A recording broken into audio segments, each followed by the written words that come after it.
A densidade da textualidade de Machado de Assis é algo notório, com textos rebuscados, mas cheios de dramaticidade e uma visão profunda do ser humano. Os atores acabaram por se desdobrar em cena entre vários personagens. Em contos como A Cartomante, Missa do Galo e O Espelho, um verdadeiro balé de cadeiras desmontáveis e trocas de figurinos no palco faziam do teatro um verdadeiro espetáculo dinâmico. O principal desse espetáculo são o ator e a palavra, quer dizer, a palavra escrita do Machado e essa palavra é redimensionada pelo trabalho corporal, vocal e interpretativo do ator. E dentro dessa linguagem, a ideia é justamente aproveitar, fazer o máximo com o mínimo, trabalhar com o máximo de franqueza, de simplicidade.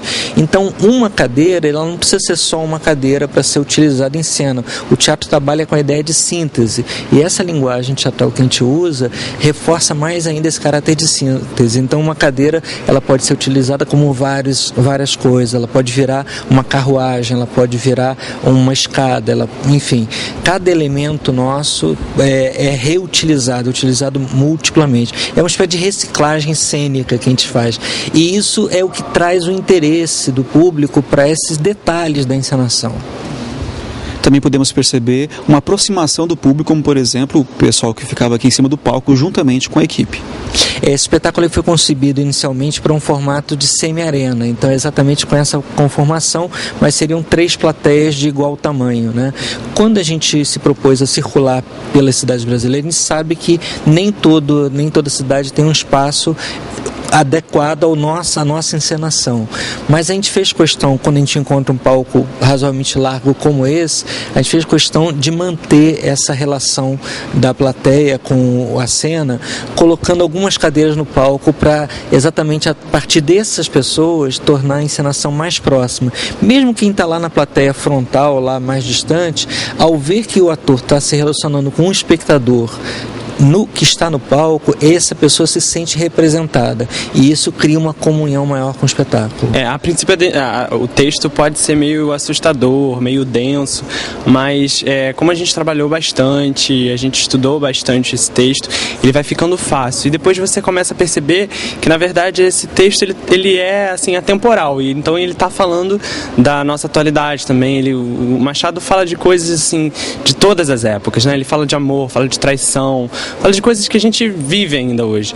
Então, as pessoas a princípio acham estranho, mas quando elas vão ouvindo a história, elas vão vendo que tem a ver com elas também, tem a ver com a realidade deles. Na verdade, a gente começou com O Espelho e o Ernesto de Tal, trabalhando, que o Ernesto de Tal é uma comédia e o Espelho é essa coisa mais densa, já uns 6 meses antes da estreia. E a gente ficou trabalhando muito a linguagem desses 2 contos. Que aí, com todos os outros contos, a gente já sabia lidar com o jogo, trabalhar com eles.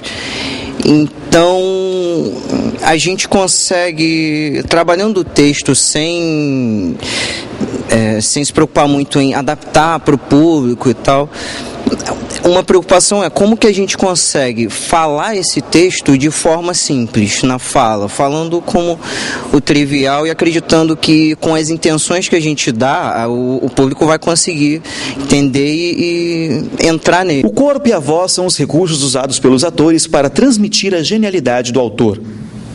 No conto O Espelho, a complexidade de uma narrativa que busca mostrar 2 esferas da alma do ser humano, dentro de uma conversa entre 4 cavalheiros.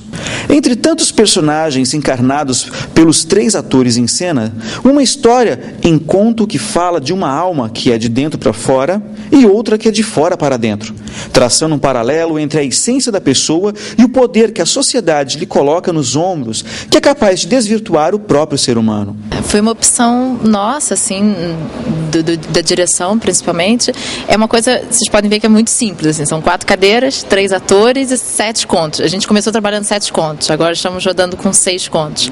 Mas a base mesmo é o corpo, a voz e ler muito. A gente leu muito esses contos para poder mergulhar na literatura mesmo do Machado, na linguagem dele e ficar muito à vontade, né? E ficar muito, é uma coisa simples e à vontade para o público assistir, para poder entender também, né?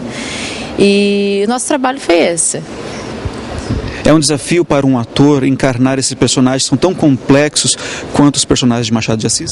É um desafio, principalmente fazendo vários, né? A gente, no espelho a gente se reveza e no enfermeiro também a gente reveza muito, é mais ágil, o Procópio é feito pelos três, o Coronel é feito pelos três, e são personagens deliciosos, assim, todos os contos. A gente, alguns preferidos, assim, mas ao longo das temporadas a gente foi ficando com um carinho, assim, por todos, né?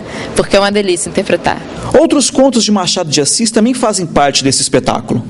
A Causa Secreta, O Enfermeiro e Ernesto de Tal completam um rol de contos machadianos que fascinaram o público. O texto toma corpo e a voz se faz vivo nos palcos, deixando aos olhares atentos da plateia um pouco do universo do imortal Senhor das Letras, Machado de Assis. Marcelo Neri, para o jornalismo da TV Cultura.